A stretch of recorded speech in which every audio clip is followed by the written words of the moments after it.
Dear students, welcome to today's class. Today let us discuss about the jaundice.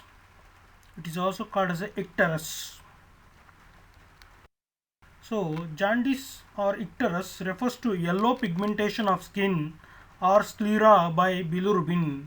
So, sclera is nothing but that is the eye, white portion in the eye is called sclera. So, it becomes yellow color due to bilirubin pigment. Next point, bilirubin pigment has high affinity for elastic tissue and hence jaundice is noticeable in tissues rich in elastin content. Skin is also having elastin content more, so skin also becomes yellow color. Next point, jaundice is the result of elevated levels of bilirubin in blood termed hyperbilirubinemia. Hyperbilirubinemia.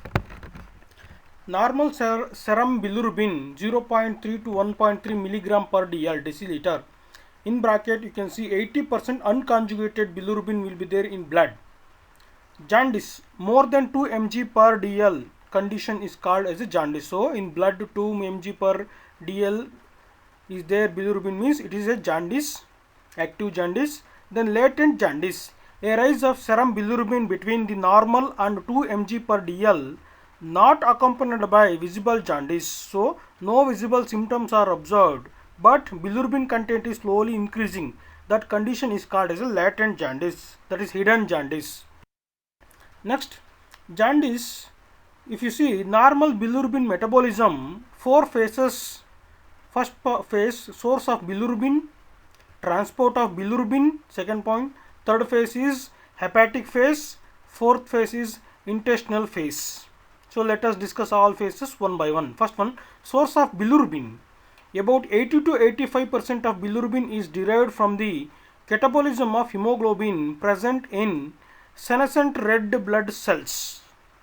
That means active red blood cells catabolism, hemoglobin catabolism, you will get the 80 to 85% bilirubin in blood.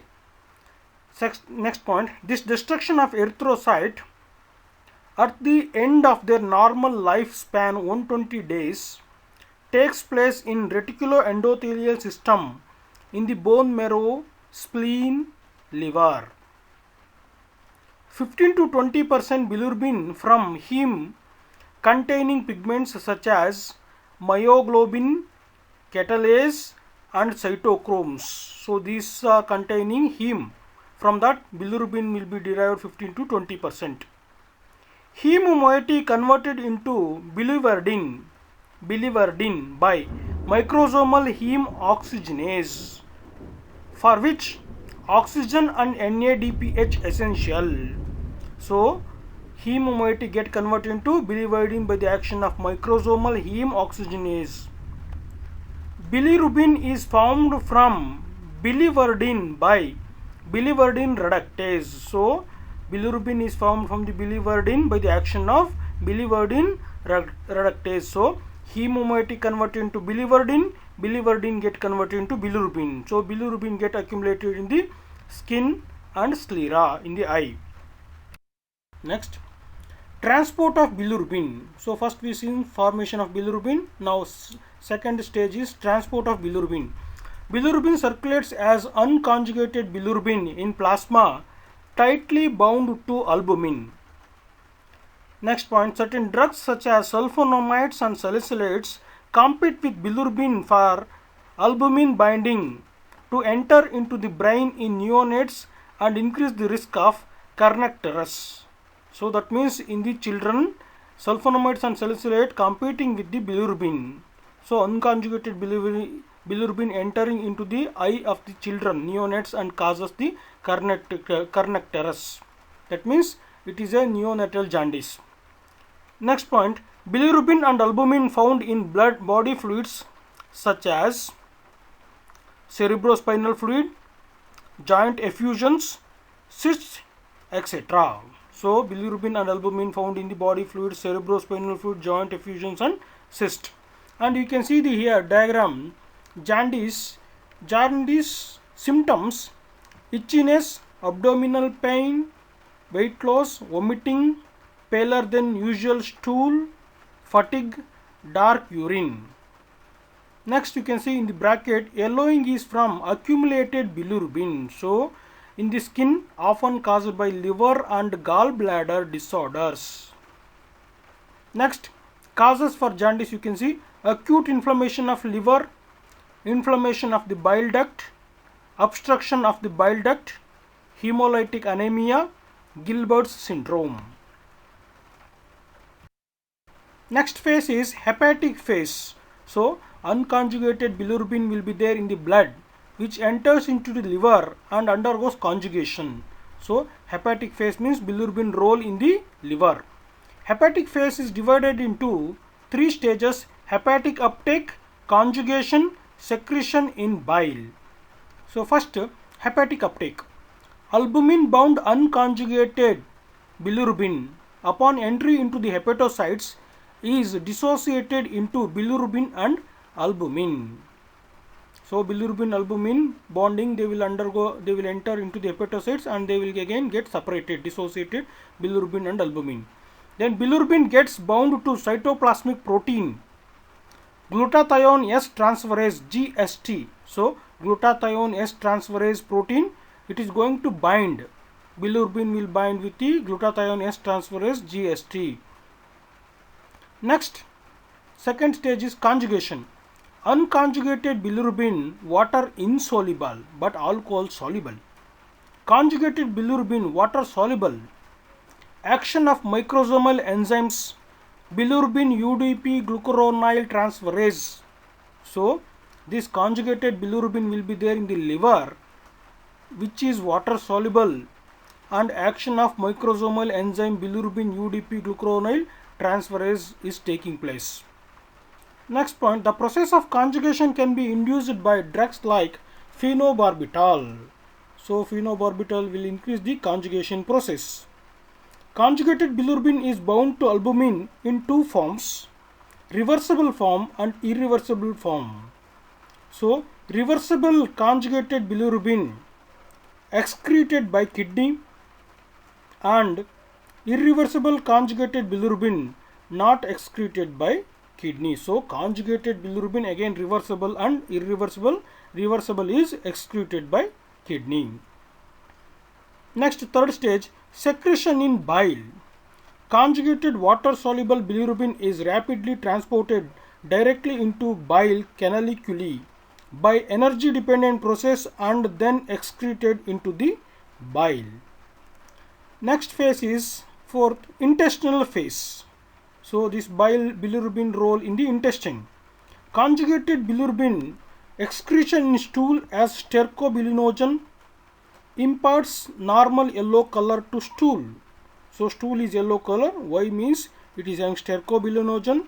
How stercobilinogen is obtained? Means it is one of the conjugated bilirubin. Excreted in urine is called, that is stool, as a stercobilinogen, whereas bilirubin excreted in urine as a urobilinogen. So urobilinogen is nothing but the bilirubin excretion in urine. Stercobilinogen, bilirubin excretion in stool. Next, two major difference between unconjugated and conjugated bilirubin. So conjugated and unconjugated bilirubin difference. So first point, feature, normal serum level. Unconjugated bilirubin will be more. Conjugated bilirubin is less in the serum, that is blood. Water solubility.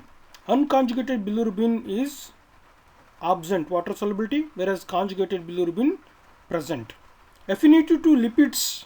So alcohol solubility and lipids affinity present for unconjugated bilirubin, which will be present in the blood and the liver. This is after liver phase, post hepatic phase, and absent for conjugated bilirubin, which will be there in liver. Serum albumin binding high for the unconjugated bilirubins will bind high more to the albumin, whereas conjugated bilirubin binding to this albumin is less. Vandenberg reaction, indirect for the unconjugated bilirubin, direct for the conjugated bilirubin. Renal excretion in kidney, absent for unconjugated bilirubin. Conjugated bilirubin get excreted through the kidney. Bilirubin albumin covariant complex formation absent. I repeat, bilirubin albumin covalent complex formation absent for unconjugated bilirubin, present for the conjugated bilirubin. Affinity to brain tissue, that means entry into the brain tissue, present. So unconjugated bilirubin entering into the brain tissue and causing the kernicterus, whereas absent for the conjugated bilirubin. So you should notice here kernicterus is caused by the unconjugated bilirubin entering into the brain. Next, classification and features of jaundice based on the mechanism.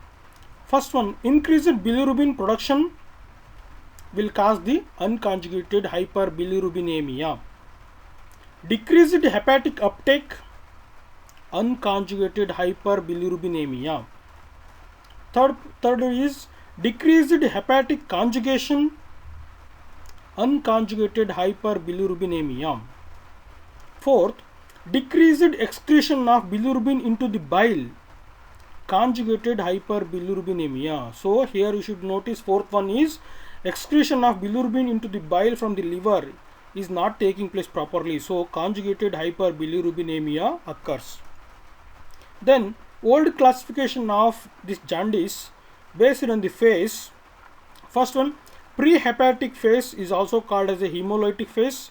Second, hepatic phase, liver phase. Third one is post-hepatic cholestatic phase.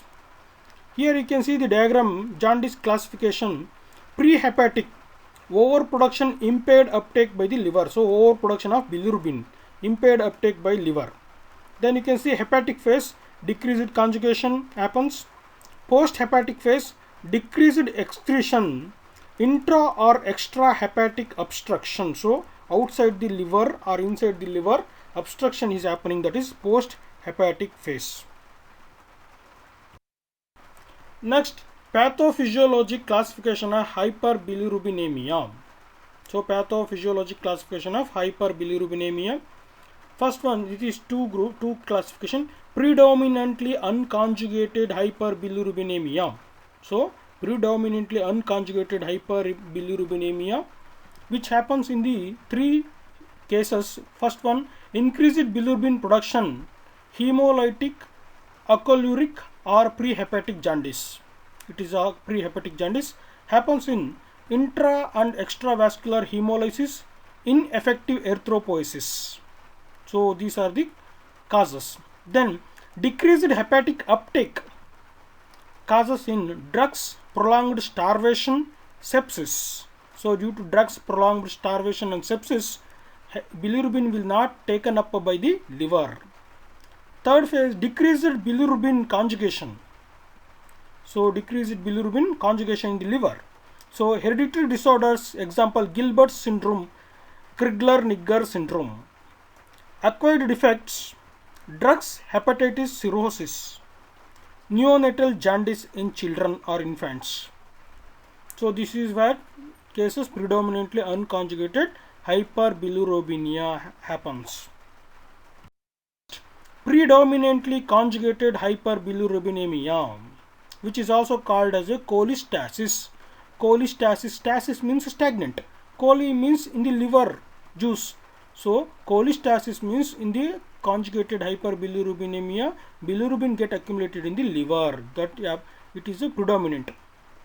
Two cases, intrahepatic cholestasis, other one is extrahepatic cholestasis.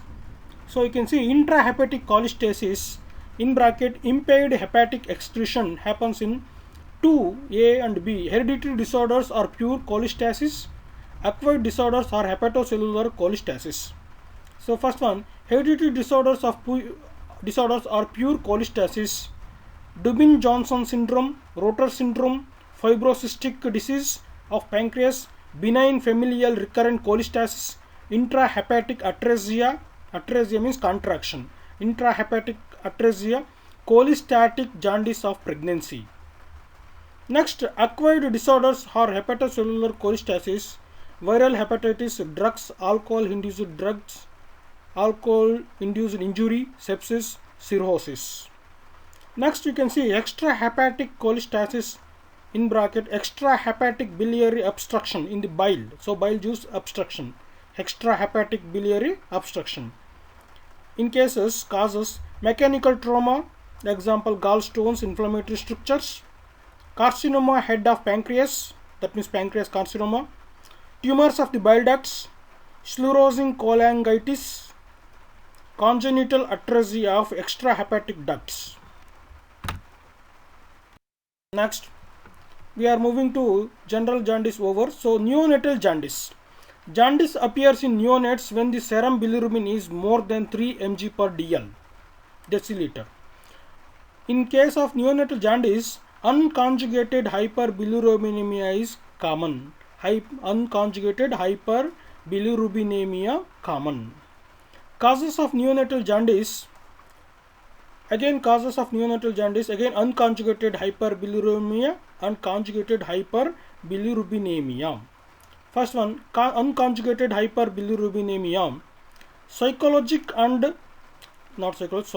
Physiologic and prematurity jaundice, hemolytic disease of newborn and kernicterus, congenital hemolytic disorders, perinatal complications, example hemorrhage, sepsis, Gilbert syndrome, Crigler-Najjar syndrome.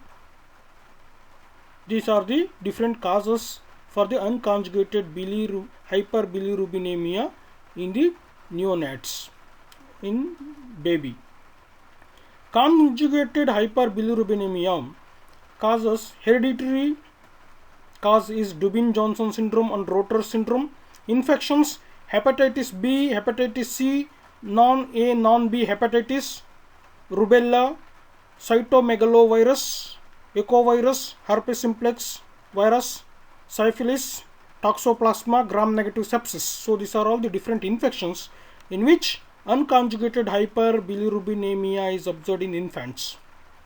Then metabolic disorders in infants, galactosemia, alpha-1 antitrypsin deficiency, cystic fibrosis, Niemann-Pick disease. Idiopathic, that means unknown cause, neonatal hepatitis, congenital hepatic fibrosis, biliary atresia, intrahepatic and extrahepatic, Reyes syndrome. You can see in the baby, healthy baby and baby with severe jaundice, which is yellow color skin. In the skin, accumulation of bilirubin takes place. Then you can see chart here, schematic diagram, pre-hepatic hemolytic jaundice left side and hepatic phase of bilirubin transport right side. So here pre-hepatic hemolytic jaundice, you can see hemolysis of red blood cells, unconjugated bilirubin is produced in the blood, which is transferred to the liver, where undergoes conjugated, converted into conjugated bilirubin. So conjugated bilirubin moves to the gut, that means intestine. Conjugated bilirubin enters in the urobilinogen. So urobilinogen get converted to stercobilinogen. Stercobilinogen get excreted through the feces, whereas urobilinogen get excreted to the kidney in the urine. So bilirubin excretion through the urine is a minor pathway, whereas bilirubin excretion through the feces is the major pathway. Then you can see schematic representation of hepatic phase of bilirubin transport. Destruction of senescent red cells, ineffective erythropoiesis, heme is produced. So heme, with the action of heme oxygenase, get converted into biliverdin. Biliverdin, by action of biliverdin reductase, get converted into bilirubin unconjugated form. This bilirubin enters to the blood sinusoid. Unconjugated bilirubin albumin combination will be moving, binding. Then unconjugated bilirubin enters into the space of disc of liver. Unconjugated bilirubin combines with the glutathione S transferase GST, and action of bilirubin UDP glucuronosyl transferase get converted into bilirubin monoglucuronide BMG. Then bilirubin monoglucuronide BMG get converted into bilirubin diglucuronide BDG. So BMG get converted into BDG, diglucuronide. Monoglucuronide of bilirubin get converted into diglucuronide of the bilirubin. Then it is get excreted to the bile canaliculae. Then you can see contrasting features of major hereditary non-hemolytic hyperbilirubinemia. So these are hyperbilirubinemia and non-hemolytic. That means this hyperbilirubinemia is not caused by the RBC breakdown, hemolysis, not due to hemolysis, but due to hereditary disorders in the enzyme. So these are major compared. One is Gilbert syndrome, type 1 Crigler-Najjar syndrome, type 2 Crigler-Najjar syndrome, Dubin-Johnson syndrome. So first point is feature inheritance. So inheritance, autosomal dominant inheritance for Gilbert syndrome and type 2 Crigler-Najjar syndrome, whereas other type 1 Crigler-Najjar syndrome and Dubin-Johnson syndrome autosomal recessive genes are involved.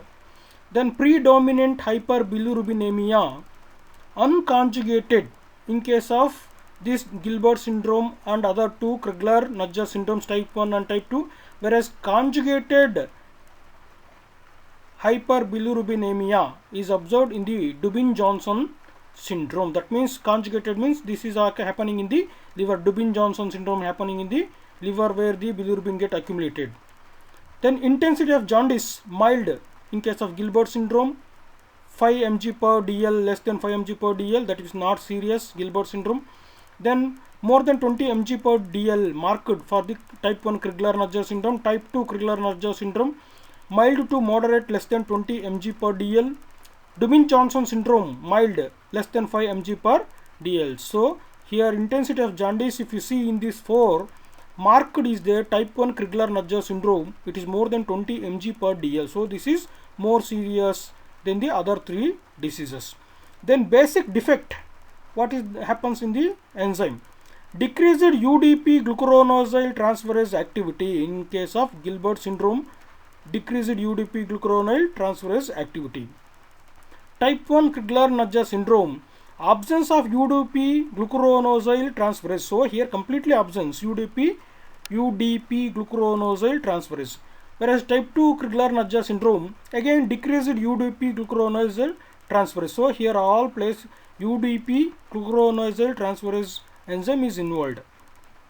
Then Dubin-Johnson syndrome, defect in canalicular excretion. That means while excretion to the bile, it is not properly get excreted. Prolonged BSP test. BSP is nothing but bromosulfathalane dye is get excreted to the kidney. So excretion shows impaired hepatocellular function. So here liver and liver cells function will not be improper. So due to that one bilirubin get accumulated in the liver. Then hepatic morphology, normal in Gilbert syndrome, normal in type 1 Crigler-Najjar syndrome, normal in type 2 Crigler-Najjar syndrome, whereas greenish black pigment accumulation in the liver. So Dubin-Johnson syndrome, liver becomes greenish black pigment accumulated. Prognosis, that means future of these diseases, excellent Gilbert syndrome, that means it is get cured. Poor in case of type 1 Crigler-Najjar syndrome, poor due to connectors, that means here unconjugated bilirubin get entered into the brain, so poor. Then good for the type 2 Crigler-Najjar syndrome, and Dubin-Johnson syndrome excellent. So that means here curing of the type 1 Crigler-Najjar syndrome is difficult. So side effects or future defects or prognosis is more for the type 1 Crigler-Najjar syndrome. So type 1 Crigler-Najjar syndrome is dangerous where the absence of UDP glucuronosyl transferase is observed. Okay, thank you. Refer textbook of pathology by Harsh Mohan, 7th edition.